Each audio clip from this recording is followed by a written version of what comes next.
할렐루야, 주의 이름으로 문안드립니다. 오늘은 세례 요한의 신앙이라는 제목으로 함께 하나님의 말씀 나누도록 하겠습니다. 마태복음 3장 1절에서 12절까지의 말씀입니다.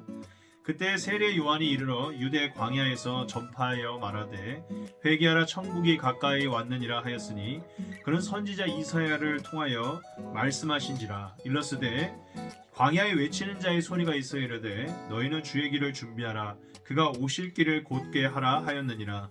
이 요한은 낙타 털 옷을 입고 허리에 가죽띠를 띠고 음식은 외뚜기와 석청이었더라.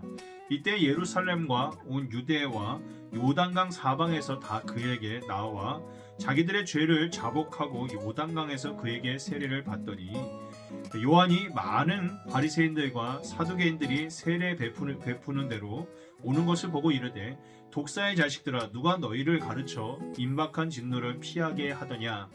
그러므로 회개에 합당한 열매를 맺고 속으로 아브라함이 우리 조상이라고 생각하지 말라. 내가 너희에게 이르노니 하나님이 능히 이 돌들로 아브라함의 자손이 되게 하시리라. 이미 도끼가 나무 뿌리에 놓였으니 좋은 열매를 맺지 아니하는 나무마다 찍혀 불에 던져지리라. 나는 너희로 회개하게 하기 위하여 물로 세례를 베풀었거니와 내 뒤에 오시는 이는 나보다 능력이 많으시니 나는 그의 신을 들기도 감당하지 못하겠노라. 그는 성령과 불로 너희에게 세례를 베풀 것이요 손에 키를 들고 자기의 타작마당을 정하게 하사 알곡은 모아 볶아내 드리고 쭉정이는 꺼지지 않는 불에 태우시리라. 아멘. 사극을 보면 임금이 행차할 때 그 앞에 임금님 납시오 하면서 소리를 지르며 길을 트며 사람들에게 주의를 주고 안내를 하는 사람이 있습니다. 오늘 말씀에서 세례 요한은 이러한 역할을 하였습니다. 그는 예수님을 예비하고 선포하는 사람이었습니다. 그는 예수님께서 여인에게 태어난 사람 중에 가장 큰 사람이라는 칭송을 받을 만큼 귀한 사람이었습니다. 세례 요한은 예수님을 따르는 사람이 보여줘야 할 덕목, 즉 검소와 정직과 겸손을 그대로 보여준 사람이었습니다. 그는 먼저 검소했습니다. 그는 자기 사명을 감당하기 위한 최소한의 도구 외에는 아무것도 소유하지 않았습니다. 낙타 털옷에 가죽띠를 두르고 메뚜기와 야생꿀을 먹으며 살았습니다. 그의 검소함은 우리에게 우리 삶의 중심이 무엇이 되어야 하는가를 보여줍니다. 세례 요한은 우리에게 정말 필요한 것은 아주 단순한 삶이라는 것을 보여주고 있는 것입니다. 오직 복음의 핵심 가치만을 위해 살며 다른 것을 온전히 내려놓는 삶의 중요성을 우리에게 알려주고 있는 것입니다. 그는 또한 정직했습니다. 그는 자신의 사명을 아주 정직하게 감당한 사람이었습니다. 세례 요한은 당대의 권력자들과 지식인들을 두려워하지 않았습니다. 오직 하나님께서 주시는 말씀에 충실히 반응하고 그것을 전할 뿐이었습니다. 결국 그는 훗날 당시의 왕이었던 헤롯의 부정행위를 비판하고 정직하게 하나님의 말씀을 증거하고 순교하여지게 됩니다. 그의 정직함은 우리에게 삶의 방향이 어떠해야 하는지를 보여줍니다. 우리는 너무 쉽게 사람들의 말에 흔들리며 사람들의 눈치를 봅니다.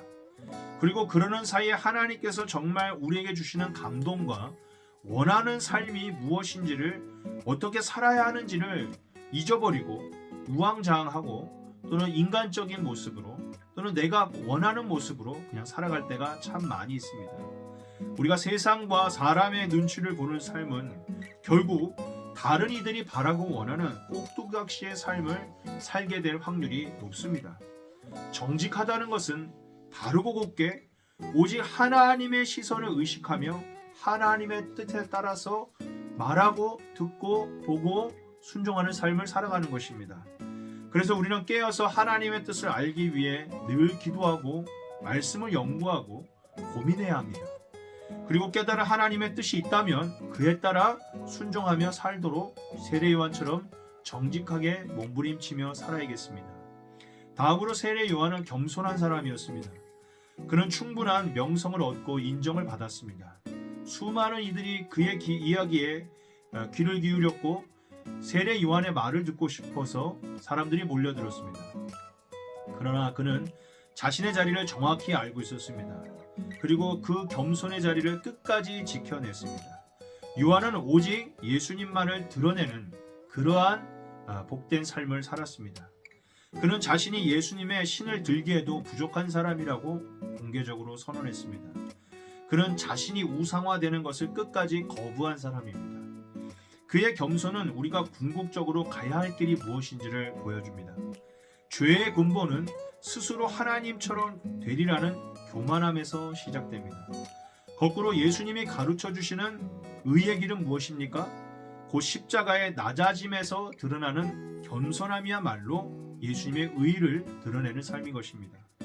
이 겸손함이란 스스로 낮아지기 위해 자학하는 것이 아니라 하나님 앞에 내가 어떤 존재인지, 내가 먼지와 같이 티끌과 같이 아무것도 아닌 존재이라는 것을 깨닫고 발견하는 것이 참으로 겸손해지는 것입니다. 그렇게 한없는 하나님의 은혜와 사랑을 깨닫고 감사함으로 그 길을 따라가는 것이 겸손함의 길입니다. 자기 비하가 아닙니다. 스스로를 비참하게 하는 것은 결코 겸손이 아닙니다. 겸손은 하나님 앞에 내가 누군지를 깨닫는 시간이며 하나님을 바라보고 전적으로 의지함으로 말미암아 내 안에 아버지 안에서 감사와 기쁨과 평화를 누리는 것이 바로 겸손입니다. 오늘 우리는 세례 요한을 보며 검소함과 정직함과 겸손함에 대해서 생각해 보았습니다. 예수님 또한 그러한 삶을 사셨습니다. 검소하셨으며 정직하셨으며 겸손의 왕으로 이 땅에서 살아가셨습니다. 우리 역시 오늘 하루 검소함과 정직함과 겸손함이 무엇인지를 다시 한번 묵상하며 사순절 예수님의 길을 쫓아가기를 간절히 소망합니다. 감사합니다.